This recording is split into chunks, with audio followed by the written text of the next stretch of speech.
신앙 고백하겠습니다. 나는 전능하신 아버지 하나님 천지의 창조주를 믿습니다. 나는 그의 유일하신 아들 우리 주 예수 그리스도를 믿습니다. 그는 성령으로 잉태되어 동정녀 마리아에게서 나시고 본디오 빌라도에게 고난을 받아 십자가에 못 박혀 죽으시고 장사된 지 사흘 만에 죽은 자 가운데서 다시 살아나셨으며 하늘에 오르시어 전능하신 아버지 하나님 우편에 앉아 계시다가 거기로부터 살아있는 자와 죽은 자를 심판하러 오십니다. 나는 성령을 믿으며 거룩한 공교회와 성도의 교제와 죄를 용서받는 것과 몸의 부활과 영생을 믿습니다. 아멘. 302장 부르시죠.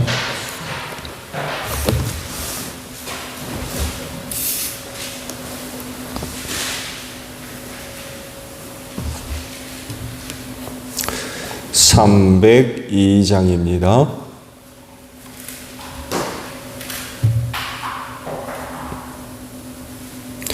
내 주 하나님 넓고 큰 은혜는 저 큰 바다보다 깊다. 너가 닷줄을 끌러 깊은 데로 저 한가운데 가보라.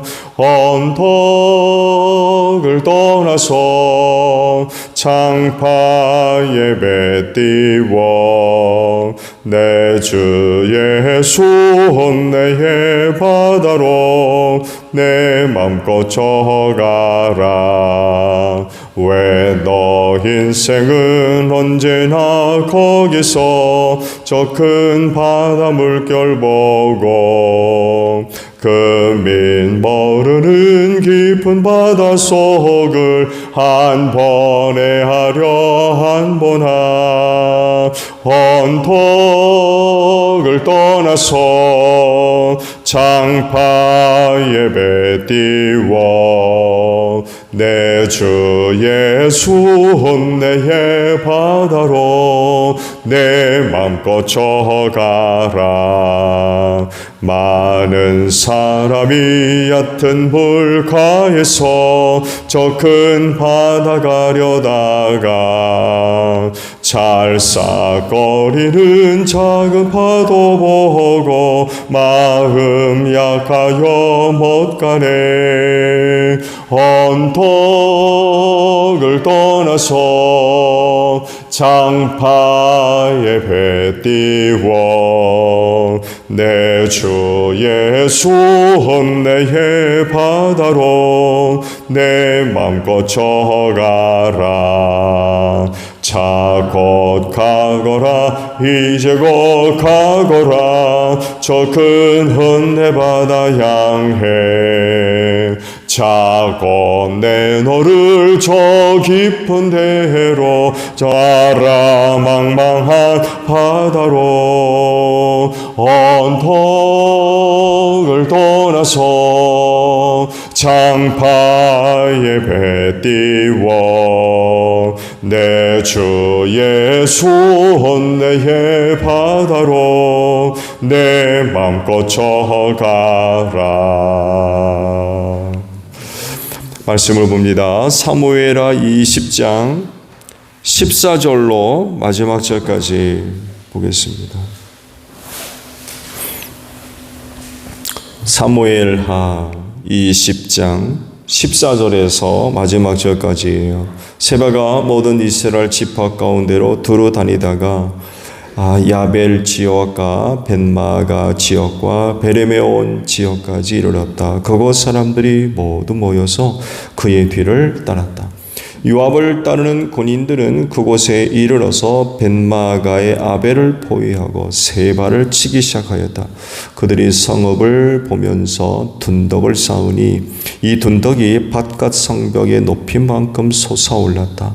요압을 따르는 모든 군인이 성벽을 무너뜨리려고 부수기 시작하니 그 성읍에서 슬기로운 여인 하나가 이렇게 외쳤다. 제 말을 들어보십시오. 좀 들어보시기 바랍니다. 제가 장군께 드릴 말씀이 있으니 요압 장군께 이리로 가까이 오시라고 말씀을 좀 전하여 주십시오. 요압이 그 여인에게 가까이 가니 그 여인이 요압 장군이십니까? 하고 물었다. 요압이 그렇소 하고 대답하니 그 여인이 요압에게 이 여종의 말을 좀 들어보시기 바랍니다 하였다. 요압이 말하여도 어서 말하여 보시오. 그 여인이 말하였다. 옛날 속담에도 물어볼 곳이 있으면 아벨 지역에 가서 물어보아라 하였고 또 그렇게 해서 무슨 일이든지 해결하였습니다. 저는 이스라엘에서 평화롭고 충실하게 사는 사람들 가운데 하나입니다. 그런데 장군께서는 지금 이스라엘에서 어머니와 같은 성읍을 하나 멸망시키려고 애쓰십니다. 왜 주님께서 주신 유산을 삼키려고 하십니까? 요압이 대답하였다. 나는 절대로 그러는 것이 아니요. 정말로 그렇지가 않소. 나는 삼키거나 멸망시키려는 것이 아니요. 그 일이 그런 것이 아니요. 사실은 에브라임 산간 지방 출신인 비그리의 아들 세바라는 사람이 다윗 왕에게 반기를 들어서 반란을 일으켰소. 여러분이 그 사람만 내주면 내가 이 성읍에서 물러가겠소. 그 여인이 요압에게 말하였다. 그렇다면 그의 머리를 곧 성벽 너머로 장군께 던져드리겠소. 그런 다음에 그 여인이 온 주민에게 돌아가서 슬기로운 말로 설득시키니 그들이 비그리의 아들 세바의 머리를 잘라서 요압에게 던져주었다. 요압이 나팔을 보니 모든 군인이 그 성읍에서 떠나 저마다 자기 집으로 흩어져서 돌아갔다. 요압은 왕이 있는 예루살렘으로 돌아왔다. 요압은 온 이스라엘의 군대 사령관이 되고 여호야다 아들 분하야는 그렛 사람과 블렛 사람으로 이루어진 경호원들의 지휘를 맡고 아도니람은 부역 감독관이 되고 아일루스의 아들 여호사밧은 역사 기록관이 되고 스와는 서기관이 되고 사독과 아비아달은 제사장이 되고 야일 사람이라는 다윗이 제사장이 되었다. 아멘. 오늘 아침에는요 19절에 있는 말씀을 보려고 합니다. 19절 상반절에 있는 말씀이에요. 저는 이스라엘에서 평화롭고 충실하게 사는 사람들 가운데 하나입니다 라는 말씀입니다. 오늘 주신 말씀은 무명의 슬기로운 여인이 이제 등장하고 그녀를 통하여서 성 하나가 구원받는 그런 그 내용이 기록되어 있죠. 그녀는 문제를 어떻게 해결할 것인가에 대한 그 질문에 아주 훌륭한 답을 갖고 있었던 것 같아요. 그래서 멸망 직전에 성읍과 그곳에 모여 사는 많은 사람들의 목숨을 구하게 되었던 것을 쭉 기록들을 하고 계시죠. 반란을 일으켰던 세바가 벤마가의 아벨성으로 들어가지요. 이 성은요 같은 지역의 다른 성읍에 비하면 굉장히 큰 성읍으로 보여요.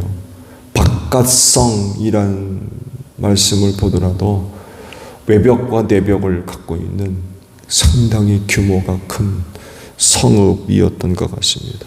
그리고 아벨성에 자기가 살고 있는 아벨성에 대해서도 이 무명의 여인이 이야기를 하는 것 보면 19절 중반절에 이스라엘에서 어머니와 같은 성읍을 하나 멸망시키려고 했습니다라는 이야기를 하는데 어머니와 같은 성 하게 되면 작은 성이 아니라는 거예요. 상당히 규모가 큰 성읍을 이제 이렇게 표현을 하고 있죠. 이런 곳으로 이제 세바가 사람들을 모아가지고 이제 들어갔던 것입니다.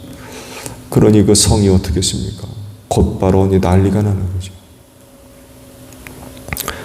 왕의 군사들이 그곳으로 집결을 하게 되고 세바를 잡기 위해서. 그러니까 뭐 하루아침에 전쟁이 벌어지게 된 거죠.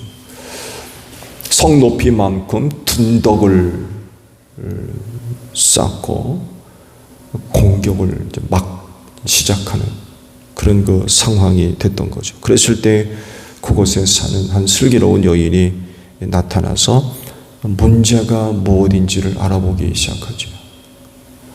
그러면서 자기를 소개하는 표현 속에 이런 그 말이 있습니다. 이것이 이제 오늘 주신 말씀이에요. 자기 소개에서 이런 말을 하죠. 이스라엘에서 평화롭고 충실하게 사는 사람들 가운데 하나다. 자기를 이렇게 소개합니다. 이게 무슨 말인가 하면 좀 자기가 살고 있는 그 아셀 성읍이 평화롭고 충실한 사람들이라는 거예요. 즉 왕의 군대로부터 공격받을 만한 그런 성이 아니라는 거예요. 그러면서 이제 중재를 요청을 한 거죠. 그래서 요압이 그녀의 그런 그 말을 듣고 자초지종을 쭉 이야기를 해주죠. 자기가 지금 왜 왔으며 왜 좀 이런 일을 하고 있는지 자세한 이야기들을 쭉 해줍니다. 그 말을 들은 여인이 문제의 핵심이 무엇인가를 곧바로 알아차리죠. 바로 세바 한 사람 때문에 그런 일이 벌어지게 된 것을 알게 된 거예요.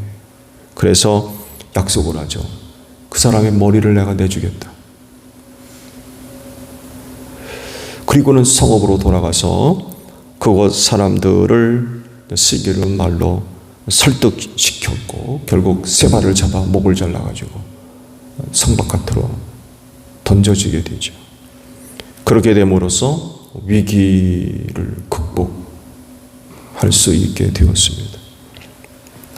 사실 아벨성이 속해 있던 벳마아가 지역도 다윗 왕에게 등을 돌리고 세바를 지지했던 그런 지역이에요. 반란을 진압하던 요압의 입장에서는 성읍을 포함해서 그 지역을 공격을 해도 문제가 되지를 않아요. 그리고 무명의 여인이 나서서 아벨성이 평화롭고 충실한 사람들이 모여 사는 곳이라고 이야기를 했지만 이 역시 요압의 입장에서 보면 받아들이기 힘든 말이었어요. 일단 그 지역이 다윗에 등 돌리고 세바를 지지하는 그런 지역이었거든요. 그래서 그 무명의 여인이 나서서 중재할 때에 그건 상당히 위험한 행동이었고요. 자기 목숨을 두고 그 모험하는 거였어요. 중국 여인의 주변 상황, 심지어는 자기가 이야기하는 것조차도 지금 모순이에요, 모순. 요압을 설득시키기 위해서 중재하며 했던 말이지만 말씀드린 대로 요압 입장에서 그녀가 이야기하는 것을 들어보면 그거 다 이치에 맞지 않아요, 지금. 이런 상황 가운데 여인이 나서서 중재하는 일은 마치 자기 목숨을 두고 좀 모험하는 것과 무모한 짓이었다는 거예요. 그런 상황 속에서 요압이요, 사람 하나 시켜가지고 화를 쏴라. 화를 쏴라. 그런 상황이에요, 지금. 말도 안 되는 소리를 하고 있으니까 지금. 자기 목숨을 걸고 지금 중재에 나섰던 거였어요. 세바를 지지하던 그 성읍 사람들을 설득시켰다고 했는데 무슨 말로 설득을 했을까요? 거기 사실 그 성읍 사람들만 있던 게 아니라 세바를 지지하고 따랐던 사람들 모두가 다 그 성으로 지금 몰려들었어요. 근데 그녀가 무슨 말로 거기 있는 사람들을 설득시켰을까요? 무슨 말로? 아마 실제적인 상황을 이야기했을 것 같아요. 이대로 우리가 세바를 지지했다가는 그 세바 한 사람 때문에 여기 모인 사람들이 다 죽게 생겼다. 실제적인 그런 그 사실들을 가지고 아마 설득을 했을 것 같아요. 자칫했다가는 전부 다 죽을 판이. 이미 흙둔덕이 성읍 높이만큼 쌓아졌고 성벽을 부수기 시작하고 있었어요.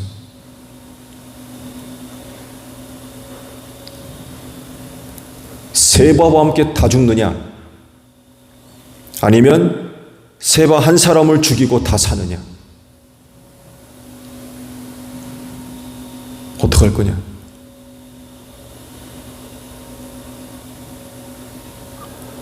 결국 후자를 선택을 해서 세바 한 사람을 죽이고 성읍에 있는 모든 사람들이 사는 그것을 선택한 것 같아요. 그리고 그렇게 함으로써 문제가 해결되게 됐죠.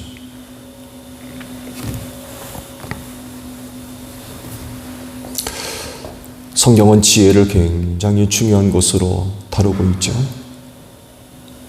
무엇보다도 얻어야 될 것, 지혜라고 그래요. 많은 재물보다, 은금보다 더 귀한 건 지혜라고 그러죠. 심지어는 지혜가 부족하면 하나님께 구해라. 후히 주시고 꾸짖지 아니하시는 하나님께서 주실 것이라고. 그런 그 약속까지 하고 계시죠. 또 마지막 때 성도들의 삶의 모습들, 비둘기같이 순전하고 뱀같이 지혜로워야 된다 라고까지도 말씀을 하고 있습니다. 이런 그 말씀들을 볼 때 그리스도인으로서 이 세상 살이 승리하는 생활을 위해서 지혜가 절실하게 필요하다는 것을 알 수가 있죠. 그리고 또한 그 은혜를 우리에게 주신 줄로 믿습니다. 지혜의 영이신 성령께서 우리 안에 내주와서 우리를 돕고 계시기 때문에 그렇습니다. 오늘 이른 아침에 하늘로부터 임하는 지혜로 충만한 여러분들이 되시기를 바랍니다. 그 지혜가 여러분을 살릴 뿐만 아니라 무명의 지혜로운 그 여인을 통해서 성읍 하나가 살았어요. 어머니 같은 성읍이 살았어요. 여러분 안에 있는 그 지혜를 통해서 여러분의 가정과 또 이웃과 주님의 몸인 교회를 살리는 그런 그 복된 역사가 있기를 바랍니다. 오늘 이른 아침에 하나님으로부터 지혜를 구하는 여러분들이 되시기를 바랍니다. 주기도문합니다. 하늘에 계신 우리 아버지, 아버지의 이름을 거룩하게 하시며 아버지의 나라가 오게 하시며 아버지의 뜻이 하늘에서와 같이 땅에서도 이루어지게 하소서. 오늘 우리에게 일용할 양식을 주시고 우리가 우리에게 잘못한 사람을 용서하여 준 것 같이 우리 죄를 용서하여 주시고 우리를 시험에 빠지지 않게 하시고 악에서 구하소서. 나라와 권능과 영광이 영원히 아버지의 것입니다. 아멘. 기도합니다.